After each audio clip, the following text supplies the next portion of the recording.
Hello students, how are you? Hope all of you will be fine there. Greetings of the day to all of you from my side. So today we will continue with our lecture number 4.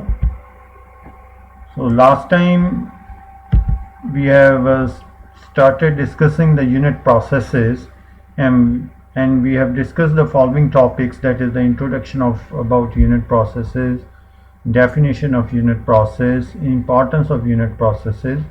Then the examples of unit processes, we have discussed a number of examples. Then the applications of the sum of the chemical reactions, especially with related to the polymerization and with related to the manufacture of different monomers which are involved in making different polymers. So today we will discuss the one of the important topics related to the unit processes, that is chemical kinetics. So what is chemical kinetics? Chemical kinetics is the study of reaction rates, how reaction rates change under varying conditions, how fast, that is how fast reactants are consumed and the products are formed. And third one is what molecular events occur during the overall reaction, that is the mechanism.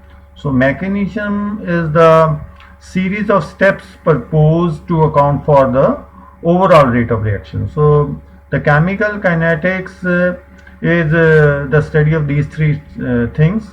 So first one is you need to know what are the reaction rates, then how reaction rates change by changing the conditions, and what is the reaction mechanism for a particular reaction.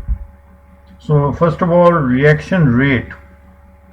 The reaction rate is a positive quantity that expresses how concentration of reactant or the product changes with time. So rate is mathematically expressed as change in concentration divided by change in time. So rate is mathematically expressed as delta P, means change in concentration of products, divided by delta T is the change in time, is equal to the negative of delta R, the change in concentration of reactants, divided by change in time. So here the P represents the product, R reactants, and R represents the reactant, and T is time. So why this? What is the significance of this negative sign here? So you should know. So how you will express the change? Change is always expressed as final quantity minus the initial. So as the concentration of the products increases with time, therefore delta P is always positive. Change means final minus initial. So final concentration of products is always higher than the initial concentration. While in case of reactants, the concentration of reactants decreases with the passage of time. So when you calculate the change in concentration of reactants, that is calculated as the final concentration of reactants minus initial concentration of reactants, that comes out to be negative, because the concentration of reactants decreases with the passage of time. Since this rate is always, this rate has to be positive. That's why while expressing the rate in terms of reactants, so this negative sign is introduced to make the rate positive. So some of the important points.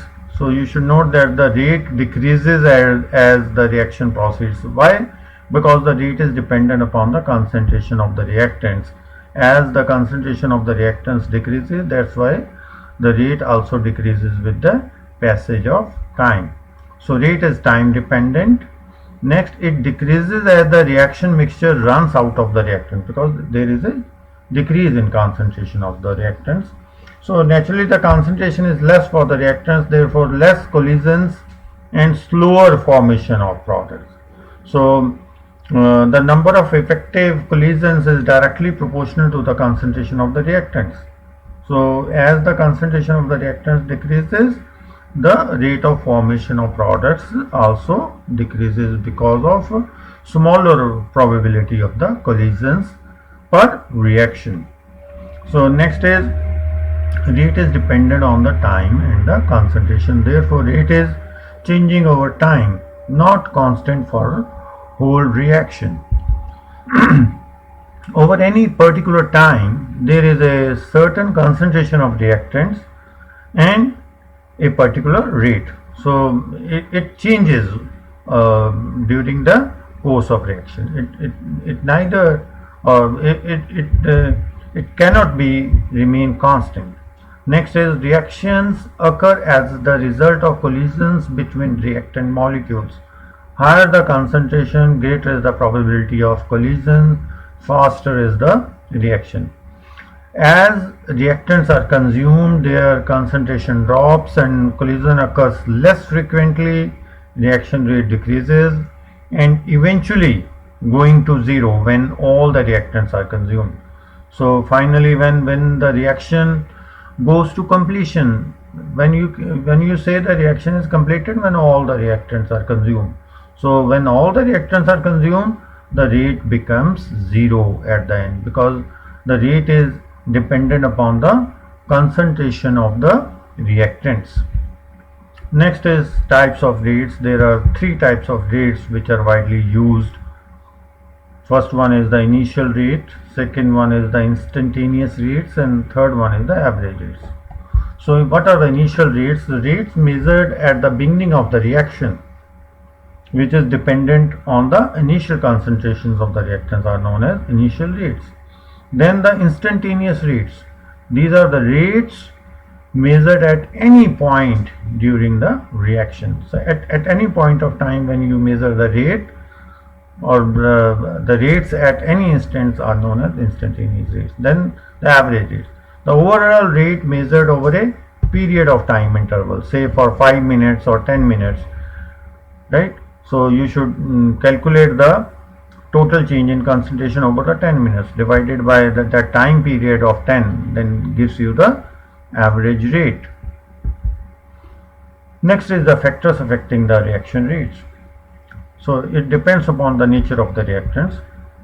Chemical compounds vary considerably in their chemical reactivity and concentration. First of all, it depends upon the nature of the reactants. So some reactants are the reactants which are highly reactive will definitely give you the higher rates as compared to the reactants which are having low reactivity. Next is the concentration of the reactants. So it is directly proportional to the concentration of the reactants. With increase in reactant concentration, the probability of the reactant molecules to collide also increases. Hence, the rate of reaction increases. Next is the temperature. So higher the temperature, more is the molecules which are having the minimum energy, and they collide effectively to produce the products. So the rate of reaction is directly proportional to the temperature. Higher the temperature, higher will be the rate of reaction. Next is the catalyst. So catalysts change the reaction rate by changing the mechanism. So at that point we will cover in detail in the end of this lecture also. So how this catalyst changes the reaction rate. Next is the rate law. So this is the law which shows how rate depends on the concentration of the reactants. So for example, for the decomposition of this nitrogen dioxide, so rate is NO K NO raised to the power n, where K is the rate constant and N is the order of the reaction. So this value of N has to be determined experimentally. So mathematically, then again, this rate is equal to the K NO raised to power n. The concentration of the products do not appear in the rate law because the reaction rate is being studied under the conditions where the reverse reaction does not contribute to the overall rate, right? So that's why this product term is not there. Then The value of the exponent n must be determined by an experiment. It cannot be written from the balanced equation. It has to be kept in mind. Sometimes it is confused. The students get confused and just write this n on the basis of reaction stoichiometry for a balanced chemical equation, but it should not be. The value of Ka should be determined experimentally. Next, an expression of the equation that relates rate of reaction to the concentrations of the reactants at constant temperature. Right. Next is, for the reaction, there is a general reaction AR1 plus BR2 plus CR3 leads to formation of products. So rate is expressed as, so K R1 raised to the power X, R2 raised to the power Y, R3 raised to the power Z. So where K is the rate constant and X, Y, Z are the rate orders with respect to the individual reactants and determined experimentally. So you can clearly see from this reaction equation, this X and A is different for R1, and B and Y are different, C and Z are different. So because X, Y, Z are not stoichiometric coefficients, so these are the constants which are determined experimentally, which express the observed rate of reaction. So this sum of all the powers X plus Y plus Z gives you the overall order of reaction. Next is expression of the reaction rates and their stoichiometric relationships, how they are related. So here is a general reaction. A plus B plus B leads to formation of CC and plus DD. So where A, B, C, D are the stoichiometric coefficients. So the reaction rate can be written in a number of different but equivalent ways. So clearly the negative sign is there when you express the reaction rates in form of reactants, just to make the overall rate positive, right? So they are defined in terms of unit, you can say unit mole basis or unit quantity of reactants. That's why they are divided by the stoichiometric coefficients A, B, C and D for the reactants and the products. Then here is a, you can say, simple chart for the expressing the rate law, integrated rate law for the different orders of reaction for a zero order, first order and second order reaction. So rate law for a zero order rate is simply equal to the K. It is independent of the concentration term. Then the first order, so rate is K multiplied by the concentration term raised to the power first power. So this is first order because the power of the concentration term is 1. Similarly, for the second order, the power for the concentration term is 2. So the equations are also mentioned for the integrated rate law, and the graphically how you can calculate what should you plot to obtain a straight line. For zero order, A versus T is a straight line. For first order, log of A versus T is a straight line. For second order, this 1 upon A versus T is a straight line. Then there is the slopes of the equations will give you the rate. You can rate constant, right? Then the half-life expression is also written in this chart for the zero order, first order and the second order reaction. Then next is the reaction mechanism. So what is the reaction mechanism? Reaction mechanism gives us the detailed pictures how the given reaction occurs at a molecular level. Right? What is exactly happening at a molecular level? So it consists of a set of elementary steps that shows probable reactions involving molecular species, including reaction intermediates, right? So what are the different intermediates which are formed during the reaction? You will be able to know once its reaction mechanism is known to you. And some of these elementary steps yields the overall balanced equation for the reaction. And last but not the least is a very important point, the slowest step is the rate determining step. So suppose for a given reaction there are 5 steps, right? It is completed in a 5 step, and step number 2 is the slowest. So what is the rate determining step is step number 2. So if you want to increase the rate of reaction, then you should just concentrate on the step number 2, right, which gives you the slowest rate. So for example, in the overall reaction is 2A plus B leads to formation of C plus D.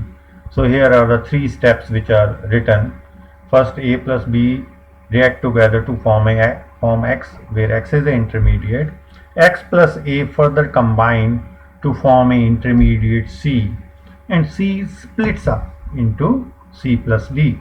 So here, so these are the 3 steps. So overall reaction is 2A plus B. So if you add the equations which are represented in the step number 1, 2 and 3, so you will get the final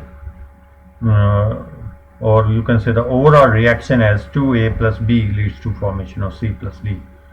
So this is the overall rate of reaction. So you should just concentrate, these are the 3 steps.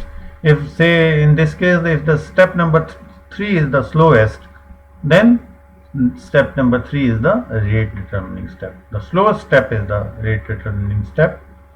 Then next is the molecularity. Molecularity is the number of molecular species that react in an elementary process, right? So elementary process just gives you the molecularity, right? It just gives you the number of molecular species involved.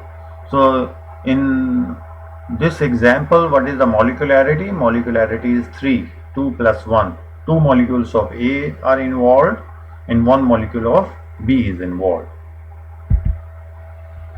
So rate law for the elementary processes, the elementary reactions, molecularity and rate law is written here.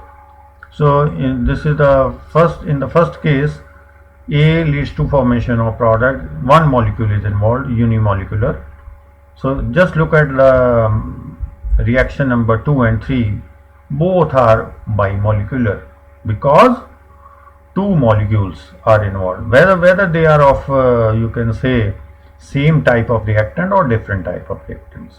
So in case of second reaction, the same type of 2 molecules are involved in the formation of product.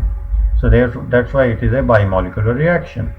So third one, in this case the 2 molecules belong to the 2 different species.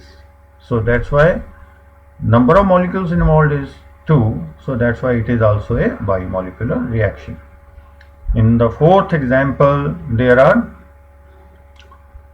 3 molecules are involved. So it is an example of termolecular reaction. So the rate law is expressed here as on the basis of this reaction stoichiometry. So this number of elementary steps must give the overall balanced equation for the reaction. Next is mechanism must agree with the experimentally determined rate law. So this is very important when you propose any mechanism for a given reaction. This must agree with the experimentally determined rate law, in which the constants are determined experimentally.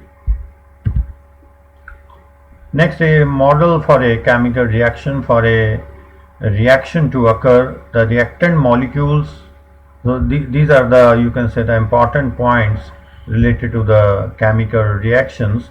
The first one is the reactant molecules must collide. So there has to be a collision between the different molecules for the reaction to take place. Next is the molecular collisions must occur with proper orientation. It's again important. So whenever the two molecules join or collide, right, to give a desired product, the desired product is formed whenever the molecules collide under a specific orientation. It is not just simply the two molecules touch each other and it leads to formation of product. No, it's not the case. So they give the product only when they collide in some specific orientation. Next is collisions must be energetic and lead to the formation of transition state theory. So again, it is an important point that the collisions must be energetic, means the reacting molecules must occupy some minimum energy, so that after collision they combine, or the combined product is known as transition state complex. They should have some minimum energy so that it can subsequently transform into the products. The rate of formation of transition state complex is the rate determining step, right? So because this is the slowest step. The next is the transition state complex eventually leads to the formation of products. So finally this transition state complex is broken to give the products. Next is the reactions proceed through a transition state complex. Next, an energy barrier called activation energy must be overcome to change the reactants to a transition state. Means, so every reacting molecule is always having some initial energy, and how much extra energy that must be imparted to the reacting molecules so that they reach a state. That state is the state of minimum energy, so that they further transform into products. So that extra energy which must be supplied to the reacting molecules is known as activation energy. So next is the rate of formation of transition state is the rate determining step for overall reaction. Next, rate of formation of transition state is dependent on following factors. One is the frequency of effective molecular collisions. As in the beginning of the lecture we have discussed, the collisions must be effective, not they just collide. The effective collisions, that depends upon the reactant concentrations. So one factor, so because it increases the frequency, more the number of reactant molecules, higher is the frequency of the effective molecular collisions. Next is the fraction of molecules with sufficient kinetic energy to overcome the energy barrier. And next is the reaction temperature. So here is the energy profile for a endothermic reaction. So you should look at this diagram carefully. So there is a initial state. So on the y-axis there is you can see the potential energy. On x-axis there is a progress of reaction. So as you see that the reactants are having some initial energy, that is known as initial state or the reactants. So this tip represents the energy barrier point. So only the molecules having energy up to this point can collide effectively and leads to formation of a complex that is known as activated complex, which subsequently breaks up to give the products. So this extra energy must be supplied to the reactants so that it can reach this state known as activated complex, and which will subsequently broken up to form the products. So you can clearly see from this figure that for an endothermic reaction, the energy of the product is always less than the energy of the products is always higher than the reactants. So what does it mean? Means the products are absorbing the energy. So extra energy you have to supply for these kind of reactions. So these reactions absorb energy from the surroundings because energy of the products is higher than the energy of the reactants. So this gives you the answer that what are the endothermic, this gives you the definition of endothermic reactions also. So these are the reactions in which the energy is absorbed because of the inherent nature of the reacting molecules in these types of reactions. Next is the energy profile for exothermic reactions. Here again on the y-axis there is a potential energy, on x-axis there is a progress of reaction or reaction pathway. So again the reactants are having some particular amount of energy, right, and this energy is not sufficient for the reacting molecules to reach at a state of activated complex. Again the extra energy has to be supplied, that is known as activation energy. The reactant molecules gaining this much energy reach at a state of activated complex which subsequently breaks up to give you the products. So in this particular case the energy of the products is less than the energy of the reactants. So where does that excess energy goes? That excess energy is liberated. That excess energy is, this excess energy may be gained by the surroundings. So that's why exothermic reactions are the reactions in which the energy is evolved or liberated. Why? Because in this particular case the energy of the products is less than the energy of the reactants. Next is the rate is dependent on the rate constant, which is the proportionality constant, and that relates the rate to the concentration as depicted in the rate law. And rate constant is related to the activation energy and the temperature by the Arrhenius equation. So what is this equation? This equation is K, the rate constant, is equal to AE raised to the power negative of EA upon RT, where A is the Arrhenius collision frequency factor, T is the temperature in Kelvin, R is the gas constant, and EA is the activation energy.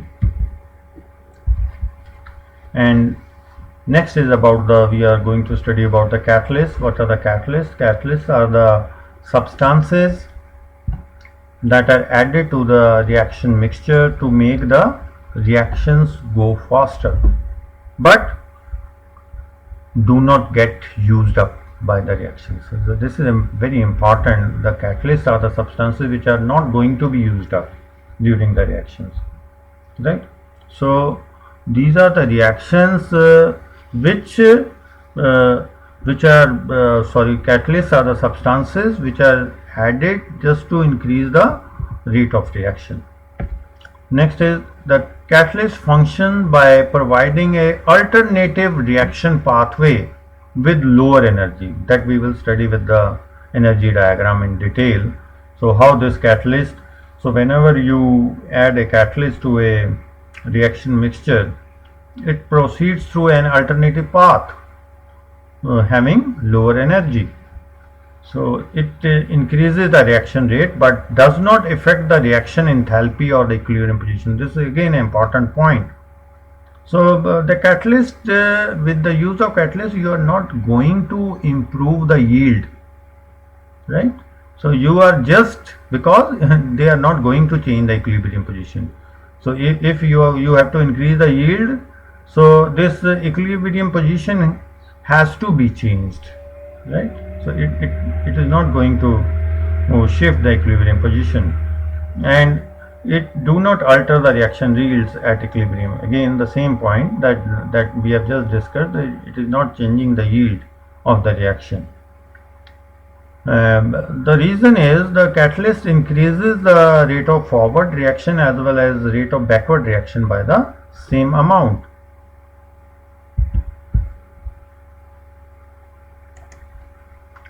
So here is a energy diagram representing the use of a catalyst or a uncatalyzed reaction and a catalyzed reaction. These are the two peaks, are you can say are shown in the diagram.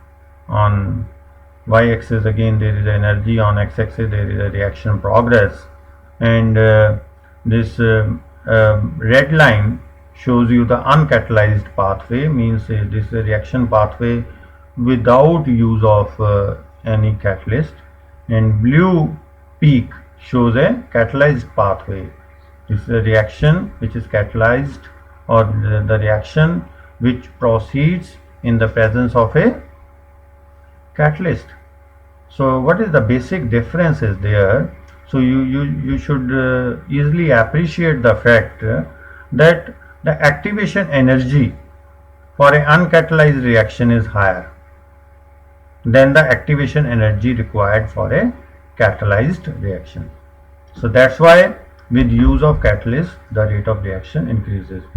So whenever you add a catalyst to a reaction mixture, it proceeds through an alternative path requiring lower activation energy, thus facilitating the greater number of molecules colliding together to reach at a state of activated complex, which eventually breaks up to give you the products. So this is about the topics which are to be covered with related to this unit processes. So in this particular lecture, of course we have started a lecture. This is a part 2 of the lecture. So these are the topics which we have covered. We have covered the introduction about the unit processes. So these are the processes requiring chemical change. Then we have discussed the definition of unit operation, unit process. So unit process is any process in which the change of state is accompanied by the chemical changes. So in the unit process there is a change in chemical constitution. Next we have discussed the importance of unit processes, because these are required for a manufacture of raw materials, manufacture of products, chemical modification of raw materials and the products for better results. Then we have discussed the different examples of the unit processes. Then the applications of some chemical reactions we have discussed, which are of importance for the manufacture of different monomers and for the for making the different polymers also. Then we have discussed some of the basic concepts of the chemical kinetics in this particular chapter. So now let's try some of the questions what we have discussed in this lecture number 4 and lecture number 4 part 2. So first question is, the chemical reaction in which the products of the reaction react with each other to give back the reactants is called. So your choices are irreversible reaction, second one is the reversible reaction, third one is the catalytic reaction, fourth one is the non-catalytic reaction. Now let's explore the different choices carefully or examine these choices. First is the irreversible. So irreversible reaction is a reaction in which the products do not react with each other to give back the reactants. So of course this is not the right answer. Second one is the reversible reaction. Of course this is the definition of reversible reaction. These are the reactions in which the products react together to give back the reactants. So B is the right choice. Now C is the catalyst catalytic reaction. So here in this particular question there is no mention about the catalyst. So catalytic and non-catalytic reaction does not come into the picture in this particular case, because the catalytic reactions are the reactions in which the catalysts are involved. So non-catalytic in which no catalyst is involved. So in the question statement nothing is mentioned regarding the use of the catalyst, right? No clue is provided with regard to the catalyst. So C and D are the right choices. So right choice is B. So the answer for this question is B, the reversible reaction. So next question is, which of the following involves the change in chemical constitution? A is the unit operation, B is the unit process, C is distillation, D is extraction. So we have discussed in the beginning of this lecture also that there is change in chemical constitution in a unit process.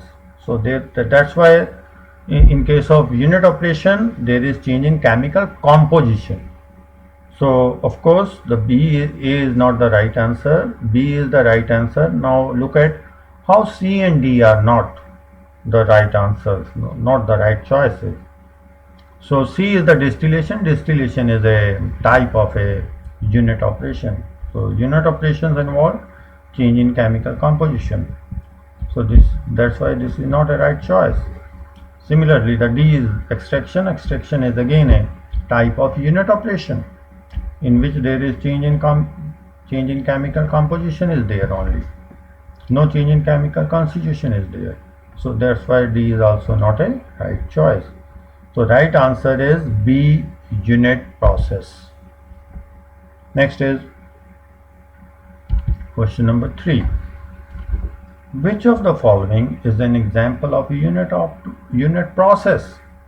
First is absorption, second choice is alkylation, C is distillation, D is drying. Now while exploring these choices you should just need to answer only one thing, whether there is any chemical change is involved, because in the unit process there is a chemical change. So in absorption there is no chemical change, only physical change is there. That's why it is not a right answer. The second one is the alkylation. So in this particular case there is a chemical reaction involved. So there is a replacement of one or more hydrogen atoms of a organic molecule with alkyl groups. So that's why alkylation is the right answer. Next, C is distillation. Distillation is a type of unit operation which involves only physical changes. Again, the drying, it also involves only physical changes. So it is again an example of unit operation. So out of these four, the only B is a example of unit process, and A, C and D are the examples of unit operations. So the right answer is alkylation. B is the right answer. Next is question number 4. Which of the following is not an example of unit process? Now it is other way around. So next is, first is the amination, B is the adsorption, C is ammonooxidation, D is aromatization. So while exploring these four choices, you just need to answer which of the following does not involve any chemical change or chemical reaction. Amination, in which the amine group is introduced into an organic molecule. So that's why A is a example of unit process. B, adsorption. Adsorption involves only physical changes. It is a physical phenomena, or you can say surface phenomena. Adsorption is an example of unit operation. So B is the wrong answer, but not wrong, Wrong in the sense it does not fall under the category of unit process, and this is the right choice for this particular question. C is the ammono oxidation in the presence of ammonia, ammono-oxidation. Then aromatization means it is the formation of the aromatic compounds from cyclic compounds. So both C and D involve chemical changes. So that's why it is an example of a unit process. So out of these four, A, C and D are the examples of unit process. B is the example of unit operation. So the right answer in this particular case is B, adsorption is the right answer. So next question is, which of the following is true for a complex chemical reaction? Number one is, fastest step is the rate determining step. B is, slowest step is the rate determining step. C, occurs in a single step. D, rate cannot be predicted. Now let's explore these four choices. Number one, fastest step is the rate determining step. That will never be true, because the rate determining step is the slowest step. So B is the slowest step is the rate determining step. It's right because it is given to you that the reaction, complex chemical reaction is there, means it has to occur in a number of steps, right? So fastest step is the wrong choice. B is the right choice. Slowest step is the rate determining step. C, occurs in a single step. That contradicts, because it is a complex chemical reaction. It takes place in a number of steps, right? C is not the right answer. D is, rate cannot be predicted. That's also not true. Rate, you can predict the rate experimentally. Then you can verify the rate experimentally. Rate cannot. Rate is always predicted once. So you have to first explore its mechanism. Then you should just determine which is the slowest step. Then that will give you the rate of the reaction. So the right answer is B. The slowest step is the rate determining step. So that's all for today. If you are having any questions and doubts, so you can contact me on my WhatsApp number, and you can send me an email on my email address that is shown in this slide. So thank you. That's all for today. So we will meet again with the new topic. Thank you to all of you.